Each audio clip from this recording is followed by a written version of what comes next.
right, greetings everyone. This is Leon with Pride in Providence, and today I have in studio Teresa Guaba. Guaba. I'm always bad with pronunciation. No, that's fine. And you're with the organization Neighbors for Revitalization. Okay, tell me a little bit about that organization. So Neighbors for Revitalization formed about 4 years ago. Okay. And it's based on people living next to abandoned properties and the negative impact that it has on them and their neighbors. And so it's all driven by people in our community who want to organize and speak up for themselves and move things forward. Okay. So I work for a coalition called the CYC, Children Youth Cabinet. Okay. And they had administered some surveys among youth all throughout the Providence School District. Awesome, okay. And close to 1,000 students said that they felt symptoms of anxiety and depression because of abandoned, vacant, vandalized properties. Right, right. And the more I did research on it, I saw studies coming out of HUD. I saw studies coming out of Columbia University saying this is a social determinant of health. Okay. And I'm like, this is part of the reason why our students are not performing and they're not having the same opportunities as other students in other parts of the state. Right. And I felt so moved to do something. Well, you mentioned that the students, I've been a part of a program that you may be heard of, All In, and there's a couple other ones where they're dealing with the school bonds and everything like that. And I've been privy to a committee that's it's a school building committee. And one of the things they've been talking about is, like I said, the bonds and the monies that have been coming in, Gil Bain and a couple other developers, in reference to schools. Now I bring that all back to when I was with the All In Summit. You know, we met with students, parents, and administrators, and the students were talking about how, you know, the schools aren't welcoming, and they have to walk by certain areas and things like that. And that's if they had the areas to walk by and they were clean, it would be more respectable and want to come to school. So, you know, that being said, it all ties in. Yeah, it does all tie in, and you internalize things, you know. And I'm so grateful that I was one of those students, and I grew up on the South Side, and I walked by those buildings, and I learned in those schools, and they've been in the same conditions for like 20 to 30 years. Right. And, you know, we internalize things. We're human beings, and we develop, and we internalize things, and we internalize good and bad things. Right. So I'm lucky that I had parents that made me feel proud of where I came from. Not everyone has that. Right. And then they have their surroundings, and your surroundings tell you things about yourself that may or may not be true. And so I want to change that for our students. Right. I really do, and for our families. Right, and hence, you know, like showing your pride, like I said, with the program Pride in Providence. You know, you being from the South Side, we were talking earlier about where you were from, and I want to get back to, you know, the neighborhood for revitalization. Sure. So let's go back and forth. Okay. Okay. Let's go back to where you're from. Yeah. Okay. And how you got started and how that got you to doing your work for Neighborhood for Revitalization and the center and the what was the other one? Children Youth Cabinet. Tell me about all of that. So I'm from the South Side of Providence. When my parents had me, we lived on Baker Street in Washington Park. After I was a year old, we had to go live in public housing, and we went to live in Chad Brown Projects. I lived there till I was 8, and then my parents decided we needed to move back to the South Side because of the environment at the time. Okay. It was very different from how it is today. It's more calm today. And just my experience as a daughter, a first-generation Dominican person. My parents were immigrants. I saw a lot of the ways in which they were oppressed, and a lot of the ways at which they were at a disadvantage because of housing. Okay. And because of the environments that we were pretty much forced to live in in this country. And when I saw the opportunity to make a difference in a positive way by bringing people together and not antagonizing people and not making people feel marginalized or isolated, and seeing past our differences and saying, okay, we are a community and we gotta come together, and this is a tangible way for us to come together. Right. And so I really hope that Neighbors for Revitalization can serve as a vehicle for neighborhood associations like Elmwood Neighborhood, like the South Providence Neighborhood Association. I want to expand into Olneyville eventually. Like, I want to help to make our city better because I am Providence. Like, I grew up here. I never really lived anywhere else. And this is who I am, and I love who I am, and and people should love who they are. Right, right. Well, like I always say, it's like you say, I agree with your fact to say you are Providence. I say to most people, you can't get any more Providence than me. I'm a black man living in a Spanish city, raising 2 white kids. So, you know, that's several different paths leading down to, you know, one. I love it. So, you know. That's awesome. But, you know, that being said, it's like I'm as much as invested, you know, in living here. I love the city, you know, and I try to give back to as much as it gives to me. Yeah. You know, thank you for everything you do. This is awesome. You know, it's a community thing, and it's like it's awesome when you can connect with other people who feel the same way about the community. That's right. Like you say, you're from the South Side. You have the South Side Neighborhood Association, Dwayne Keys, right? Yeah, that's right. Right, familiar with that's him. a friend and colleague. Right, yes. Exactly. You know, and we're glad to see you at the Elmwood Neighborhood Association. Thanks for having me. You know, we're trying to do the same thing. We're trying to build that awareness, you know, and give that sense of, you know, identity, you know, instead of, you know, like there's the South Side, and you guys, you know, you have your stake, but you know, we also need recognition for Elmwood, you know, the ENA, and you know, other things that we're doing, and you know, and that's where you guys are coming in with the neighborhood revitalization. We want to unify. With you know, you guys are working, I believe, on a couple of projects in our area, as a matter of fact. Yes. So Neighbors for Revitalization rallies around abandoned properties, and we want to make sure that they get remediated and they stay affordable, so that the people who live in our neighborhood and want to stay in our neighborhood can do that. And so first we started with a project on Superior Street in the West End, because we also believe in you know, we also believe that the South Side and the West End share so many assets and share so many families and schools and challenges, the same ones, right? And so, like, we should see each other as a community. And we started with this property on Superior Street, 93 Superior Street, and we were able to work with the city. We were able to work with West Elmwood Housing, and we were able to organize the neighbors in that area to say, listen, we need this house to get fixed now, not a year from now, we don't want to wait another 20 years. We want it done this year. And it was done, and we sold it to a low to moderate income family, and that was thanks to the Community Development Corporation, right, West Elmwood. Angie, Gloria, Sharon, all of them. What's the gentleman's name? Derek Winslow. And I thank them forever for that, because they really had a big part in it. I think that what was different was that I was able to organize the neighbors, and that really pushed it, because when we need to understand the power that we have as neighbors. And when we're able to come together around something in a solid way, and we're able to say, no, you have to listen to us, we can help people who have influence and power, like community development corporations and others, like contractors, which is something that I'm trying to do now too through Neighbors for Revitalization. And we have that power to lift them up as a community, but if we don't believe in ourselves and we don't get it together, we're never going to see what we want. It's on us, you know? And so I'm thankful for that. I think one thing I really want to make clear is that Neighbors for Revitalization is a vehicle. We're here to serve. It's a model, it's a platform, and it's a vehicle for the neighbors. And we're here to serve our neighbors and serve neighborhood associations. So people who are organized and active already, they can say, listen, this is about housing, let's go to N4R. And they will give us whatever type of help that we need, because Teresa has the time, and she, you know, this is what she does.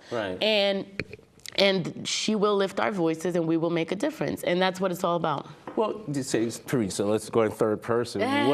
What makes Teresa want to do that, or want to get up and help her neighbors and help her neighborhood? What gives her that spark? I'm an empath, so whenever I see people suffer in my community because of housing and see people not get what they deserve, I feel like it's personal to me. And so that's what really gives me that passion and that fire, because I get angry. I'm like a regular human being, and I have negative emotions, but I try to channel them into something positive.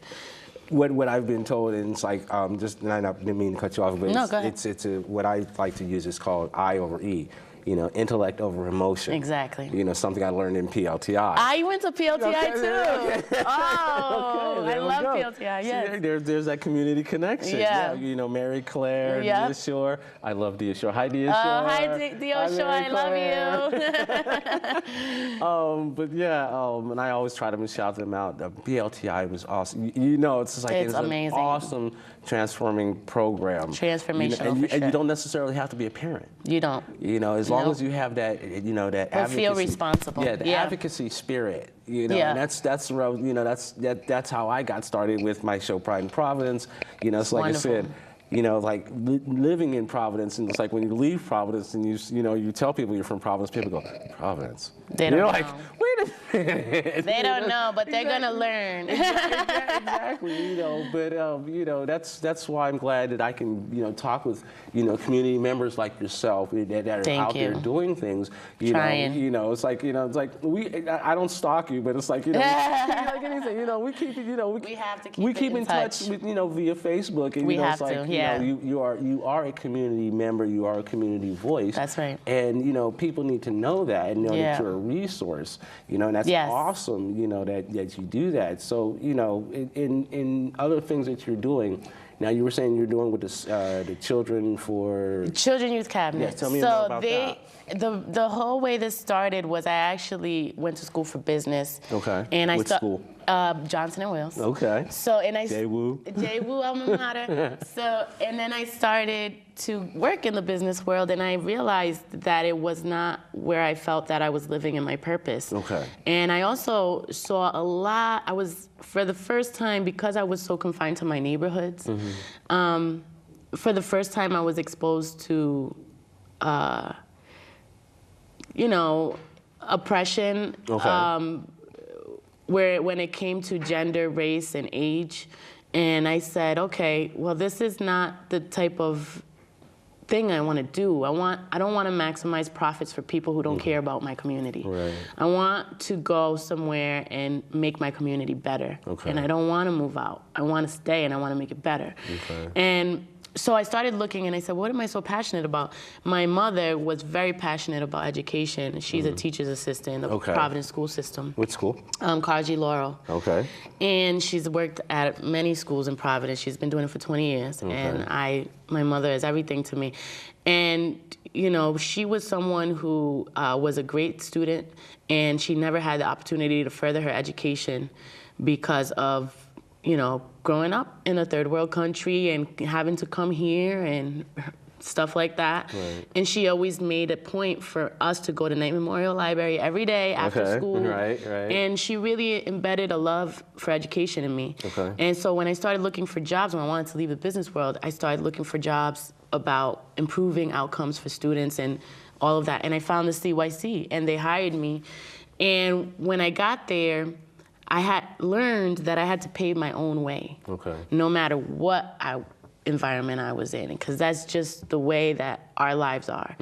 And I started to do it, and I looked at all the research. I saw it as an opportunity, and I said, I'm going to start organizing people around abandoned properties. Okay. Yeah. So they are like my host coalition. Okay. Right. And now with that, what do they allow you to do in conjunction with Neighborhood for Revitalization? Like I said, you talked about the project on Superior. What other things are you working on going forward? So CYC allows me to do Neighbors for Revitalization full time and put all my time and energy into that. They serve as a host. They give me an office where I can meet people, and they don't get in my way. And that is very valuable, and I love them so much for that. And that's their way of supporting me. Looking at both sides. Yeah.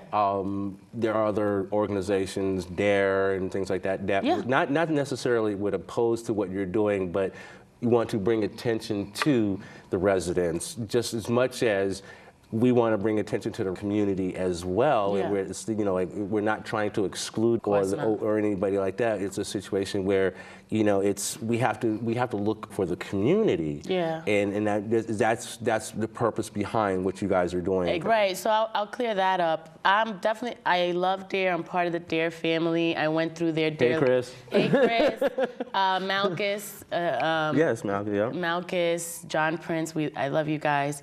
But I went through the DARE Leadership Institute. It had a big impression on me, and it really helped me into my leadership role that I'm in today. The system. It's not a personal issue. No. This is the system. This is the way that our real estate industry works. This is the way that development works. And nobody is gonna work on a house for free, and no one's gonna invest in a house for free. It's just not gonna happen. It's a system that's designed on both sides to protect the realtor, the contractor, and everybody involved, and also the resident as well. Because, so you're not in a situation where you're trying to be biased and force people out of the neighborhood. If anything, you want to keep them in the neighborhood. Exactly. In a building that, it's like there's another property that, maybe you guys are going to be looking at that's right there on the corner as well. Yep. That's been abandoned for quite some time. There's plenty of properties. Yeah, there's so many properties. And when something is negatively impacting an entire community, you have to be there for all of those people. You can't just look after the interest of one person. It defeats the purpose of organizing. It defeats the purpose of power to the people. It defeats all of that. Right. It no longer becomes the person. It becomes you're sacrificing for the one for the many. Yeah. It's got to be for the many instead of the one. Exactly. And we can all win if people just open up their perspective a little. If I was in this situation, I'd say, let me get ready to buy this house. I have like maybe a year or two to do it. I really want to get back into that house. They're going to fight and advocate so that it's affordable for me when it's ready, and I'm going to get ready. I'm going to do my part and get ready to buy the house back. Because that's all you can do, because no one's going to rehab the property for free. So you have to look at things as they are. Right. I'm sorry, and I wish that I could give people everything, but I can't. And sometimes those are hard decisions that you have to make. Exactly. Like you said, unfortunately, when all the avenues have been exhausted and all the options have been exhausted, then there's nothing left, and you're like, well, what else can we do? And then at the same time, you're like, well, as a community, we provide you the resources. It's unfortunate that you're not taking advantage of those resources. Exactly. And then going back to another thing that we were talking about, communications in the Providence, in our city, is, that's communication. Yeah. One of the biggest barriers is language. Yeah. What we talk about, like you say, you're from DR. Yeah. And when, like in any case, when you're from a foreign country, you're coming in as an immigrant, you bring those traditions with you. And you pass it on to your children. And you pass it on to your children. And, a couple of things that you mentioned, your mom and your dad, they were great role models, and maybe they didn't see it at the time. They didn't see because it. they're, any parent, me being a parent, you're struggling so hard to be perfect or to do what it is. You don't see yourself as a role model. You just see yourself as doing the things that you necessarily need to do, which is, in your case, your mom and your dad, inspired you to be the person that you are and to work in your community. That being said, and that's a great asset for you, and as a community that you're reaching out, how do you think best to move forward for neighborhoods, for revitalization, for a center for youth, and yourself in the community? What are you looking forward to do? What are your projects? Yeah, so moving forward, I want to make Neighbors for Revitalization a standalone organization that is there just to serve the community. I want us to be able to spin off of the CYC, stand alone, and be community-driven, and really take the voices from our neighborhoods and elevate them to places that they haven't been before. Okay. And all around housing, because much of where we are today is because of the history around housing and how we have been marginalized in historically immigrant communities around housing, and we haven't had a fair shot at housing. And there's a lot of power in land and real estate, and I think that we need to catch up. And that's the way to do it is to do it together. Now, are you thinking about offering classes, seminars? I mean, how do you go about educating the community on these issues? Eventually, yes. We had a housing summit in April just to educate the community around social services, vacant abandoned properties, and access to housing. And then we had charrettes where people could, after they had their crash course on each issue, they could have dialogue around it. And then we actually published a report on it, and we have published a case study on 93 Superior Street. So we're putting those things out there for people to read, see, be a part of, and engage in so that they can learn. There's definitely room for improvement, and we want, in the future, once I'm able to sustain and scale the organization, I'm hoping to be able to provide educational classes and workshops and stuff like that, and work with the community development corporations. Okay, so in our last 5 minutes as we're wrapping up, I'm gonna let you speak into the camera, tell, like, say what you want to say. You got 5 minutes to tell the world all about you, what you're doing, where you, go for it. Sure, so Neighbors for Revitalization is a vehicle for neighborhood associations and residents who also may not be engaged in associations to organize around abandoned properties in their neighborhoods and transform their neighborhoods without erasing their identities and being able to maintain the social fabric of their neighborhoods. And so what we want to do is we want to fix houses, keep them affordable, and put people in them so that they're not being displaced and so that they have a place to live where they can feel stable and focused and not cost burdened. We're also working with contractors. We're working with the Hispanic Chamber of Commerce and others at the city to get our local contractors more engaged and have more job opportunities to drive economic development in our community. And it's all about empowerment, and it's all about power to the people. So we're doing this in a different way, in a more forward way, and we're taking a different approach to being radical. So. Well, then, so now that being said, if people want to reach out to you or get in contact with you,